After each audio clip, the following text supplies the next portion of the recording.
nutty that it's week 3 already. Oh, yeah. After this week, we'll be 16% of the way through the season.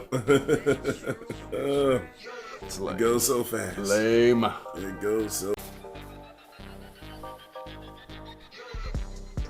Friends, countrymen, fellow degenerates, welcome back to Bets and Buds. This is week 3 of the NFL season edition. Yes, we're the Buds helping you cash your bets. I am Jason Smoking Token. I'm Bobby Light. Welcome back, everybody. Welcome back. We are in the throes of the season here now. Yeah, 2 weeks down already. The book has been kicking ass, baby. The book has been kicking ass, which I usually do. We always seem to forget that, Bobby. We get so excited, season comes up, get ready to place our bets. You already got landed a couple here. But I've landed a couple. But, you know, the book has kicked my ass up to this point. I had a couple late game scratches, guys getting hurt in pregame warm-ups on touchdown parlays. Reminds me why I usually slow down my betting after usually about week 3 or 4 to see what the fuck is going on with everything that's going on with the injuries and all that stuff, how things transpire. A lot of big-time upsets last week. I think the favorites were 7-9 against the spread. Yeah, that's tough. Yeah, that's tough. I mean, there's a lot of big losses. I mean, nobody saw the 49ers losing to the Vikings after looking as strong as they did opening the season.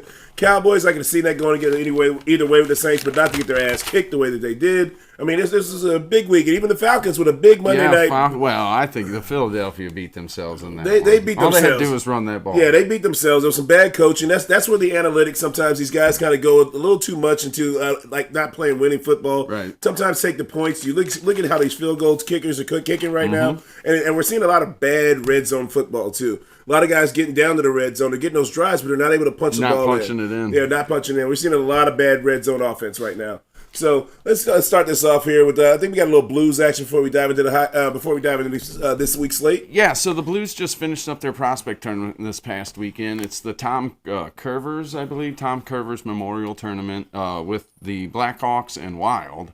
The Blues played the Blackhawks Friday night, won 4-3. Looked good doing it. And then Saturday, they actually dominated Minnesota 6-2. Nice. So I think they're going to be fun to watch this year. That wasn't even close. Now, this didn't even include the European skaters, the skaters that are going to be playing over in Europe this year. They're not eligible for this tournament for whatever reason. Okay. Dvorsky was there. He looked decent. But the big two standouts were Bolduc and Zachary Dean. Okay. The guy we acquired for Barbashev from the Golden Knights. Nice. Training camp starts next week. And then, you've got preseason games next week. And then in less than a month, Blues hockey, baby. All right. And I'll be paying attention after Christmas. Oh, yeah. Really? I get it. But it's just something else to talk about. All right. So we'll go ahead and I'll do a review of what my record was last week. So I ended up going 9-7 against the spread somehow, some way. 7-9 on the money line. The one that kicked my ass was the over-unders. I went 4-12.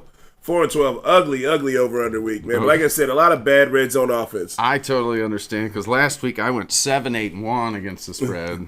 The only push I got was actually Chicago taking it against Houston. 6-10 on the over-under. So just 2 games better than you. Yeah, that was brutal. 8-8 on the money line. Okay, so 1 game better than me. So yeah, it was a rough week, but I mean it was across the board. I mean you had a lot of people across the board pretty much got hammered by the book. What ended up winning the pool? Oh, 11 wins. 11 wins. It was a tie. It was funny because it was a tie between Neil and Amanda. 11 wins. 11. And Neil texted me going through because he actually had 30 for his tiebreaker point total, and Amanda had 42. Oh wow! That last Kirk Cousins. So he goes. He said a post on the page. He goes, I was fucked by Kirk Cousins again. I think he called him Captain Kirk. It was hilarious. That is funny. Because basically she got it by 1 point because if he had not got that touchdown, that was Neil's pot right there. That is hilarious. All right, so yeah, it's going to be a tight one all season long. Okay. All right, so we're going to dive into this slate. So this Thursday night, we got an interdivision rivalry here with the Patriots. The Patriots have been playing some surprisingly good football. Patriots. Because they lost in overtime to Seahawks last week, and we beat the Bengals obviously in week 1. So they're playing against the Jets in New York. On Thursday night. In New York, yes, on the Thursday night. So this is going to be a short week, so you're going to see a lot of condensed playbook action here typically. A lot of scaled down, schemes as far as from the defenses. So we'll see what happens here. But I got 6.5 point. The Jets could potentially be missing up to 4 defensive starters. Oh, really? Yeah. Oh, wow.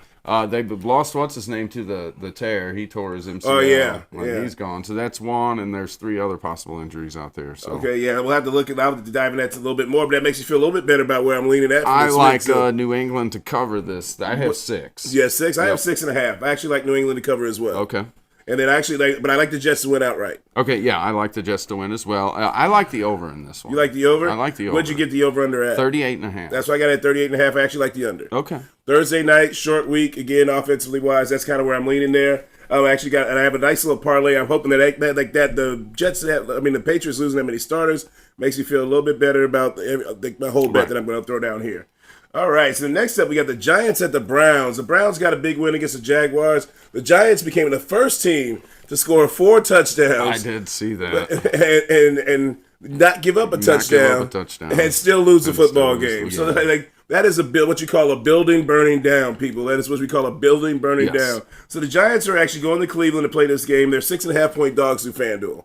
I like Cleveland to cover this one. You like Cleveland to cover that? Yeah. You know what? I'm still not impressed with the Cleveland Browns offense. They barely beat. It took a beautiful, masterful punt at the end of that game when they got a late safety against the Jaguars last week. So I actually like we had 6.5. I like the Giants to cover that.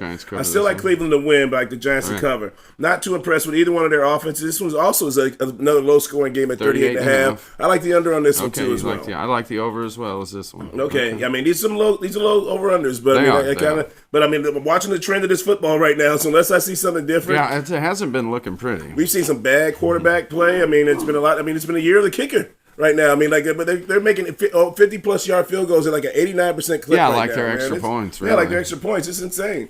Absolutely insane. So the next up, we've got the Bears at the Colts. Bears at the Colts. We got a 1-1 Bears versus the 0-2 Colts. 0-2 Colts. And the Colts have played 2 tough games. I mean, that had to be one of the worst coach games that I saw of all time, though, last week. Because I had the Colts to win it. Yeah. Yes. Because you got Malik Willis, who had only been on the team for 10 days. You didn't force him to throw the ball at all. They had 194 rushing yards in the first half. What the fuck did you think they were going to do with Malik Willis? I mean, did you not know they were going to run the ball down your throats? How did they not? That was one of the most poorly coached games that I've ever watched in the NFL. I mean, that was, obviously not the worst game coached. No. But when you watch from schematic, game plan wise, that was pretty poor execution there all the way around. So the Colts got gashed in game 1 too. Yeah. So I mean, the Bears are getting 1.5 on the road. So give me that 1.5. Okay. I like the Bears to go into Indianapolis and upset them at home. Okay, well, see, here I'm the opposite here. I'm going to ride with the Colts on this one. The reason why I'm riding with the Colts on this game is because unlike the Texans, unlike the Packers, the Bears have had a very lackluster rushing attack all season long. And that's one weakness that the Colts have had that I can see. And then Caleb Williams has not shown me anything but promising as far as they haven't been able to protect him well at all. He's still trying to do his twisty, twirly, loop-de-loop shit that he did in college, and it didn't work in the NFL. So I like the Colts to cover that 1.5 game and get off the schneid. And then at the over-under, I had at 43.5. What'd you get it at? 43.5. I like the under in this one. Yeah, I like the under too as well. Okay. Yep. All right. So the only difference we have is who covers and wins on this one. Gotcha. All right. So next up, we got the Texans at the Vikings. The Vikings pulling up that surprise win against the 49ers last week. This was a surprise. Yeah, I mean, and so we had Christian McCaffrey out for 6 weeks now in the IR. Yep. Banged up Debo, and he left the game with an injury out there. for a while. So I mean, so the Vikings with a strong looking performance. But there's a possible Justin Jefferson injury. They said he's going to be playing. Okay. They said it was a minor injury, and he's highly expected to play. All right. So unless something happens where he tweaks something during the course of this week, Justin Jefferson should be playing against the Texans here. Mixon could possibly be injured. Yes, because of the hip drop tackle, which once again they said they were going to implement that hip drop tackle as a penalty. They've not called it yet in the season, but they said they will still maybe fine players after they go back and do it to try to discourage that hip drop tackle from being executed.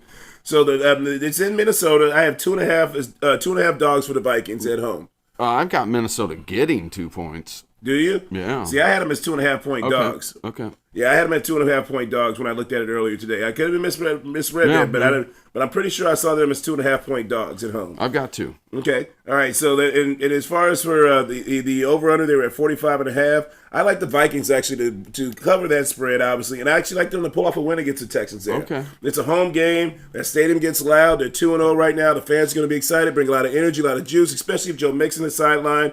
Aaron Jones has looked really good with the Vikings. He has. Jordan Addison, I think, is still out, but I like him. Sam Darnold doesn't look bad. He looks very comfortable. But I think he has to have a regression game, and I think this might be it. But Kevin O'Connell, he really is good at scheming and making that comfortable. So you like the over in that? Yes, I like the over at 45.5. Yes. Okay, I like the under in that, and give me Houston. Okay, all right.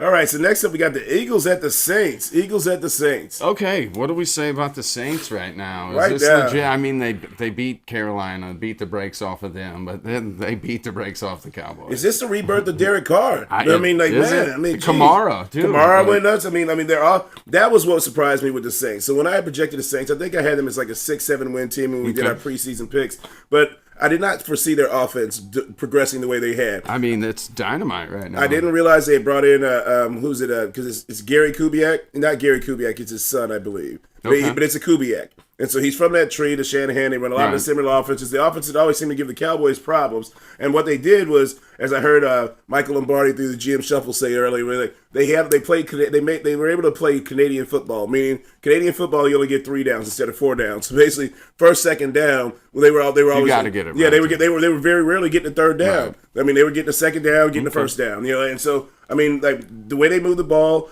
The Eagles really didn't impress me last week as far as what I saw from them defensively. No. Offensively wise, they look good in spurts, but the Saints got a solid defense, solid veteran defense. They look very healthy still. The Saints are 2.5-point favorites for this at home. That dome, the Superdome's going to be rocking down there. A lot of people are like picking them and say, man, we can host a Super Bowl down here and pull this thing together as long as we stay healthy.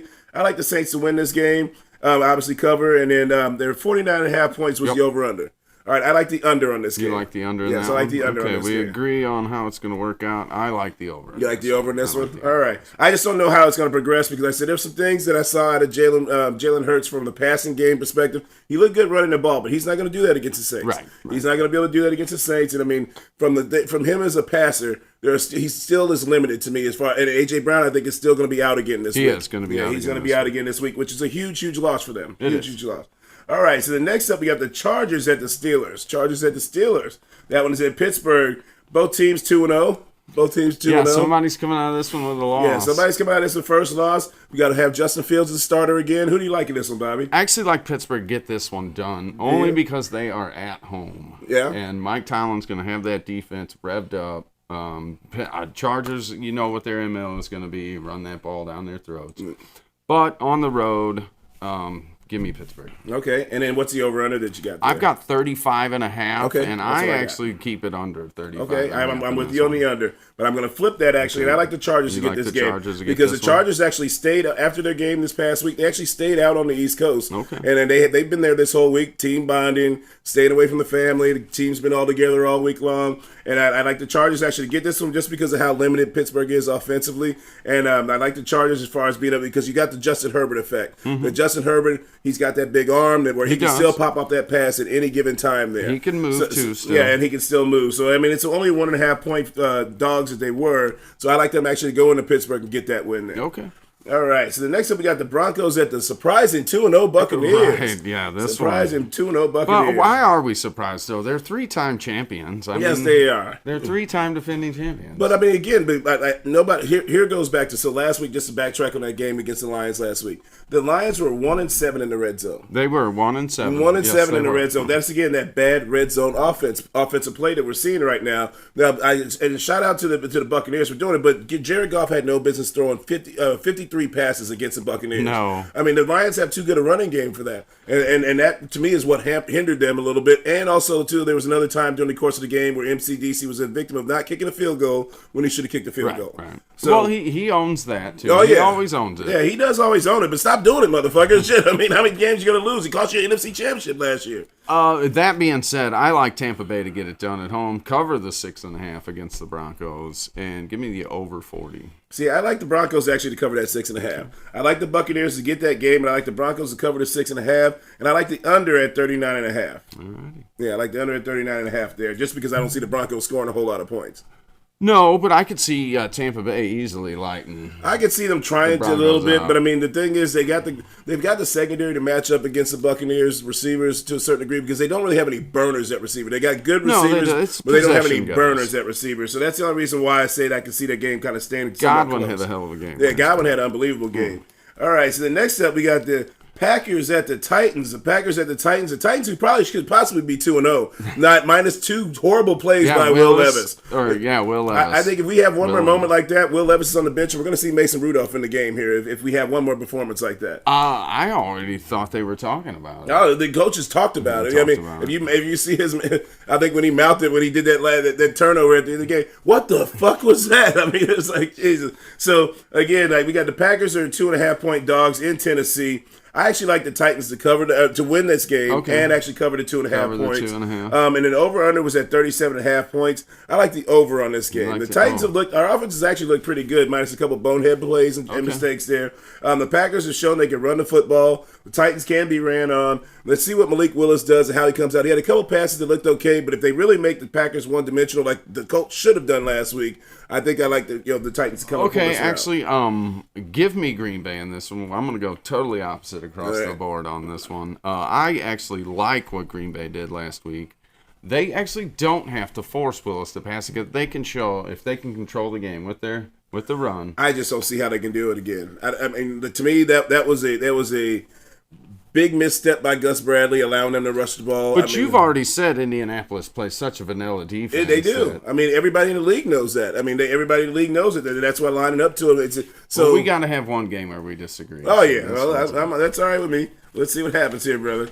All right, so then we got the Panthers at the Raiders. So the Panthers who just benched their number one pick, Bryce Young. Red Rocket is coming off the bench. Is it the Red Rocket or the Red Rifle? Whatever. I never give a who gives a shit. He's dog. Yeah, he might as well be Red Rocket. Call him the Ginger Slinger, Gunslinger. Who gives a fuck? I mean, but either way. I don't think it matters in this one. With the Raiders winning like they did against Baltimore. That was a huge win. That just pumps their confidence up. This Carolina team is confidence is... It's as low as it can get.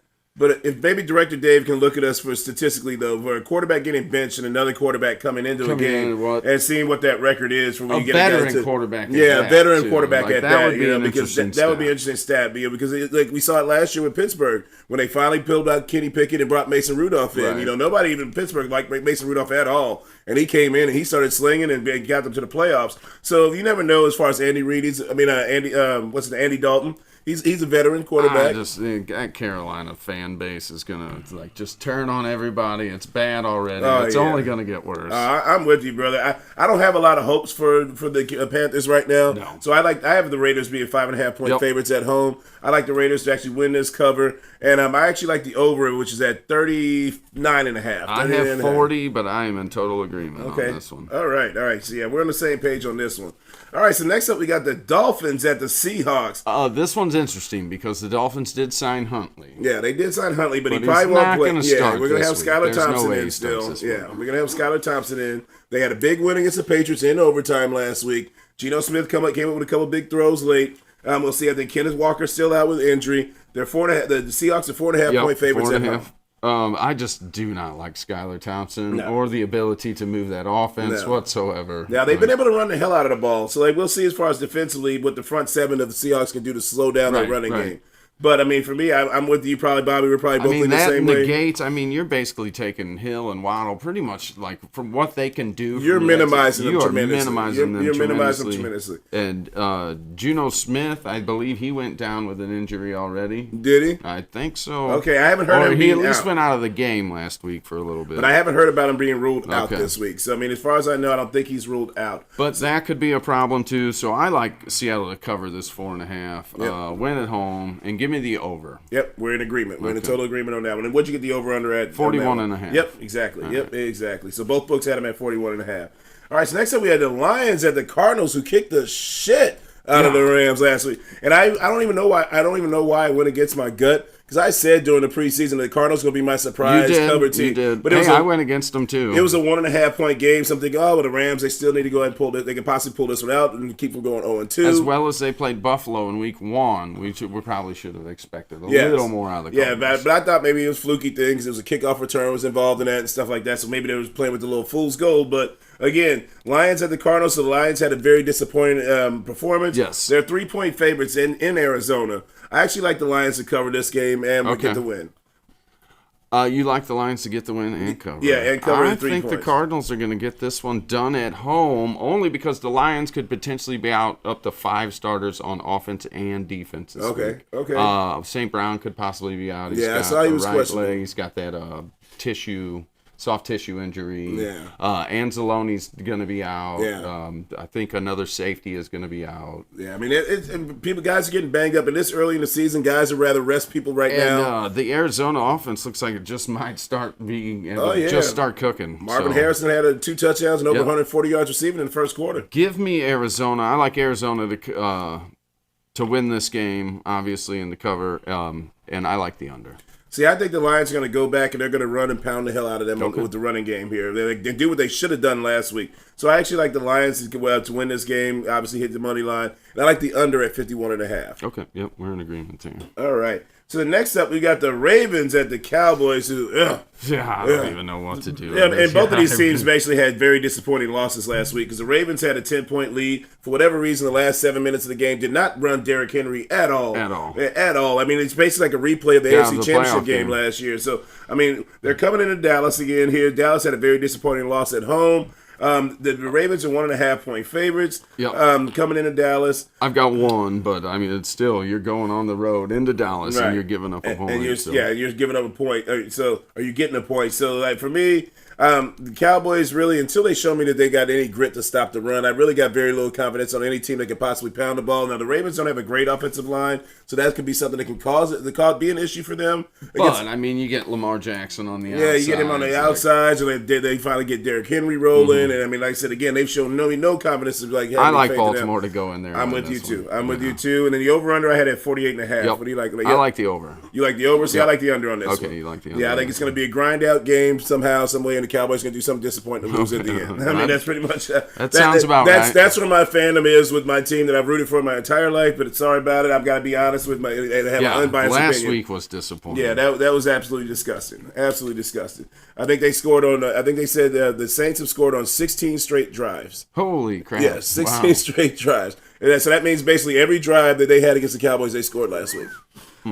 All right, so then next up here, we got the 49ers, the beat-up 49ers at the Los Angeles Rams. I almost slipped and said the St. Louis Rams. The Rams, the beat-up Rams, too, because you got Cooper Kupp possibly. Yeah, Cooper, he's out. Oh, he is out. I think he's out. Doubtful on this one. Yeah, he had, but pretty much when they say this early in the season, he's doubtful, you might as well, especially this early in the week, you might as well check him out. So you've got Robinson and a rookie as your top 1 and 2 wide receivers. Colby Parkinson's your tight end. Right. Like, that offensive line is beat up. I mean, they've got like 3 starters, because that was what hurt them last week. They had like 3 starters down on the offensive line, too, as well. I got the Niners at 7.5-point favorites to go in this game. I've got 7, but I like the Rams just because this is a divisional game. Right.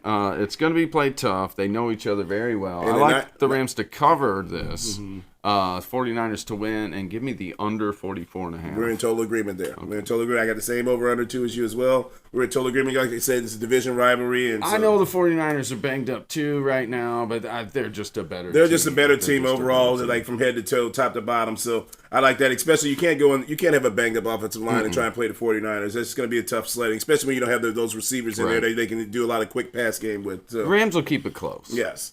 All right, so then we got the Chiefs at the Falcons. Chiefs said this will be an interesting game. This is a Sunday night game. Yeah, this is a Sunday night game. Falcons could easily be 0-2. I mean, they got gifted that game by Philadelphia. Well, I mean, they still had to drive down the field and get it done. And they marched right down on them, too, with very little resistance. They did. So give it up for Atlanta to win that game. But I still like Kansas City to win this one. You like Kansas City to win this one? So, all right. So, this is my upset of the week here. This is your upset of the week? Yes, because a lot of times you go back and look at the history of Patrick Mahomes. When he's favored, like five or under, a lot of times he doesn't cover. Okay. You know, and so with a 3.5-point game there, I can see the Falcons actually pulling this one out. Right. Just because of the fact they lost Pacheco.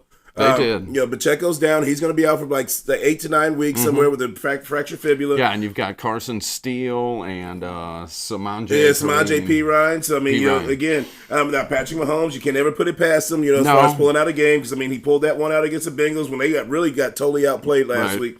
But it's a home game for the Falcons. And Kirk Cousins looked good. Okay. Kirk Cousins looked really good. It's a prime time game. He looked better than he did first. Yes, exactly. Well, they got back to doing what Kirk Cousins does well. He's a good play action, but underneath the center quarterback. And so they had ran a lot of plays with him, a lot of play action underneath the center, getting a lot of boot swing out. So I like the Falcons actually to obviously cover, and they're going to win this game in my opinion. Okay. So this is my upset of the week here, and the over under was at 46.5.